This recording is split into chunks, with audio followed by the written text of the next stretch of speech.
Pokemon is easily one of the best gaming franchises, and the best part of Pokemon is the Pokemon. These Pokemon can either be strong in battle, look cool, or you may have a nostalgic relationship with. These Pokemon shape our opinion of who we are as a person. So today I'll be counting down my top 10 favorite Pokemon.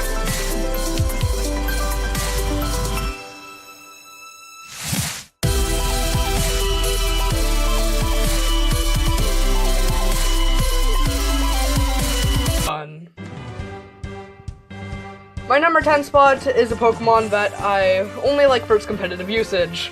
Bet people are gonna already hate me. Azumarill's design is okay. It's grown on me after using it in competitive, but its design is definitely not the reason I love it so much. Okay, to a competitive strategy. Azumarill has the ability Huge Power, doubling its power of 50, then use Belly Drum to have your health and maximize attack. And finally, because you have crap speed, just spam Aqua Jet. And then you have the best strategy that isn't Landorus. This one was unexpected. Lilligant of all Pokemon is our number 9 spot. I originally didn't care about Lilligant's design at first, but ever since last year, her design has grown on me. She looks elegant like her name suggests, the type of person I'd have a cup of tea with, even though an American who doesn't drink tea.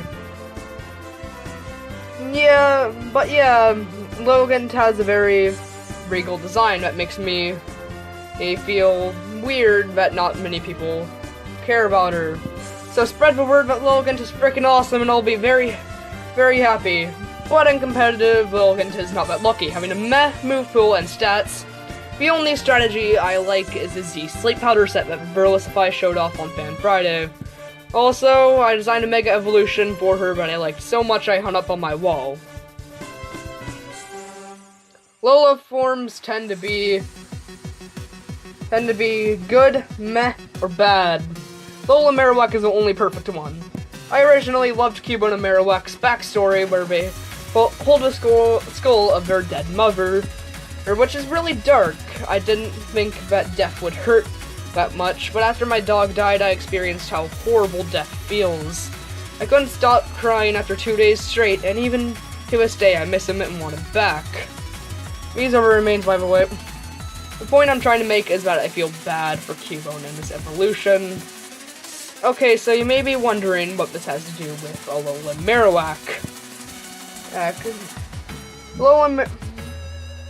And that's the fact that it literally takes the spirit of its dead mother, which is so heartwarming to me. Alolan Marowak is also a badass and has one of the best designs, period, and is surprisingly good and competitive with the Thick Club, and unlike normal Marowak, actually has a good moveset and abilities. That is all I have to say about Alolan Marowak. Our number 7 spot is a Pokemon that I've loved ever since I've looked at its adorable face. Goodra. Goodra is a slimy purple dragon that is an adorable way to increase my fascination with dragons as a whole. Okay, so I know you've been constantly calling Goodra cute. Well, it can be a complete badass too. Have you seen him fight Clement? Oh yeah, the anime, which is what got me into Goodra. I legitimately cried when Ash released his Goodra. When you get me to cry in one of your episodes, that's a good thing that only Pokemon has done to me. Even the cartoons and anime I like more, like My Hero Academia and The Amazing World of Gumball, haven't gotten me to cry yet. Okay, anyways, back to Goodra. Goodra's design is really great to me, being a perfect pseudo-legendary, and is not that bad in battle despite being in the RU tier. My favorite strategy is where you put on an assault vest and give it max HP, max defense. It makes Goodra so bulky, and that is why I love Goodra.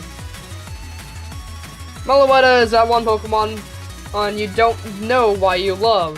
At first, it was her design and seeing her god-awful black and white anime.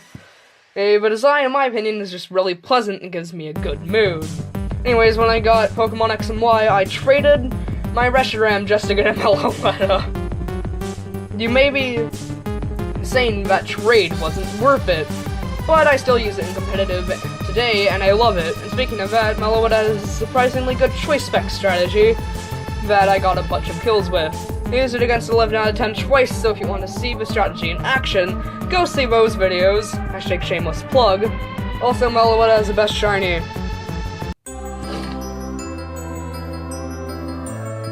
Hey Retro, wanna go to the movies with me?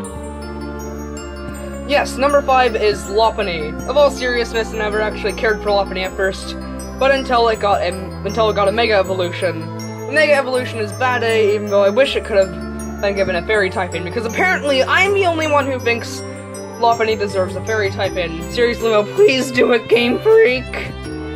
Lopunny also has an amazing shiny. It's my second favorite behind Meloetta. Lopunny is a lot of fun to use in competitive. You can run a lot of really fun strategies with her Mega and non-Mega. The Mega strategies are what you expect from a normal type sweeper, but the non-Mega strategies are really unpredictable and fun to use, like the Colette's Flame Orb and the Indoor Lychee Berry sets. Took me so long to love this Pokemon, but I finally do. Number 4 is Banette, who is easily the most underrated Pokemon ever. Like I said, I never really cared about Banette until I heard its backstory.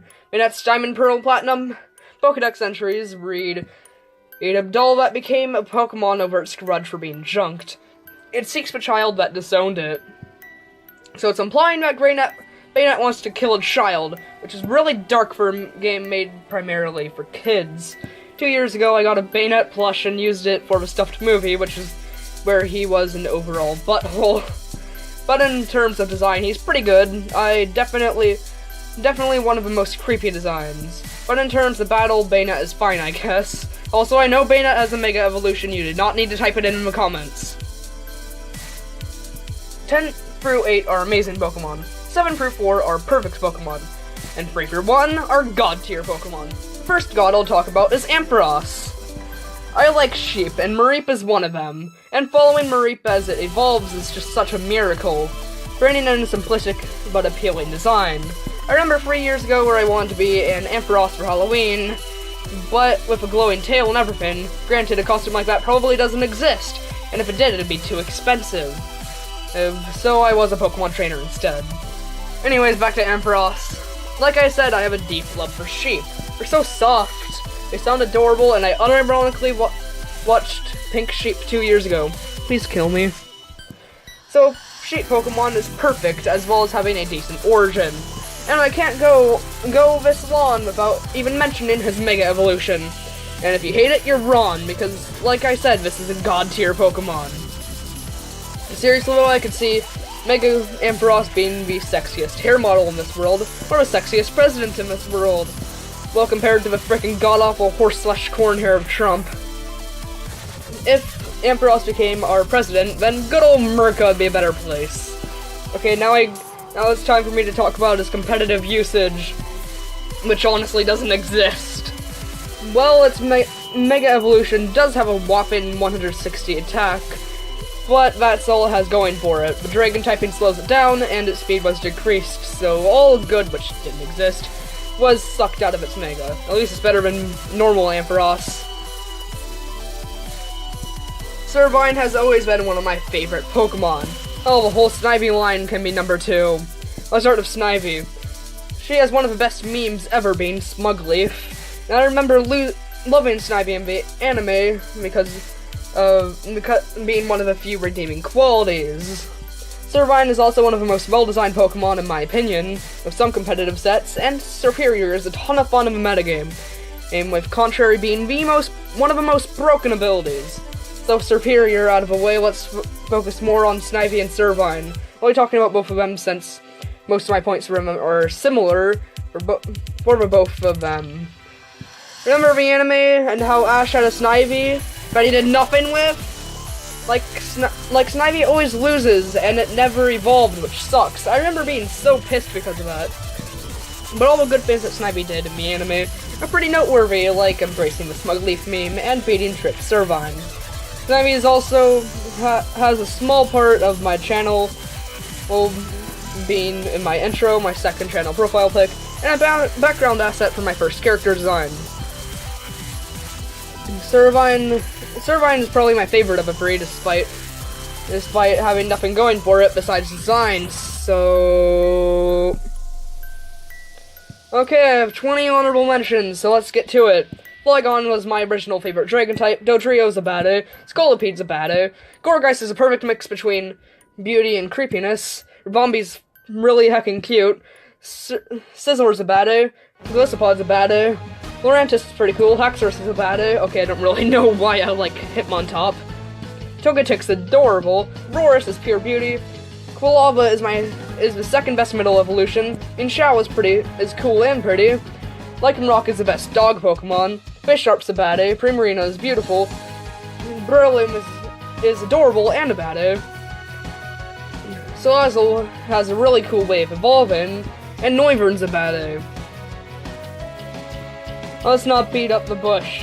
You know, Lucario is number 1. Funnily enough, I first found out Lucario in Smash Bros. So I was playing Smash with Cool and Aqua Gaming a long time ago. We unlocked Lucario, and I remember thinking, what the heck is that? Cool and Aqua Gaming ended up telling me about Lucario as a Pokemon, which is ironic since Cool and Aqua Gaming is not a Pokemon fan anymore. And after that, I remember watching the Lucario movie. Anyways, Lucario's design is freaking awesome with great use of colors, and it's probably the reason I'm a furry. Lucario also has a Mega Evolution that nowadays I don't really care about. But when X and Y came out, it was definitely my favorite, having the most changes at the time, even though he's been beaten by Ampharos and Lopunny later on. Lucario is pretty good and competitive as well, even if it's only Mega Lucario. Just use Swords Dance, 2 stab moves, and extreme speed, and you're good to go. To a conclusion.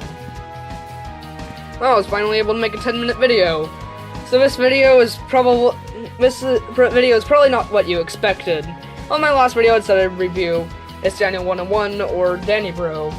But I started the script, and I got bored writing it halfway through, which is why uploads haven't been too consistent lately. Also, thank you guys so much for 30 subscribers, I really appreciate it. I'll be doing a Q&A special, so if you have a question, feel free to ask in the comments. So I hope you guys enjoyed this video, and bye!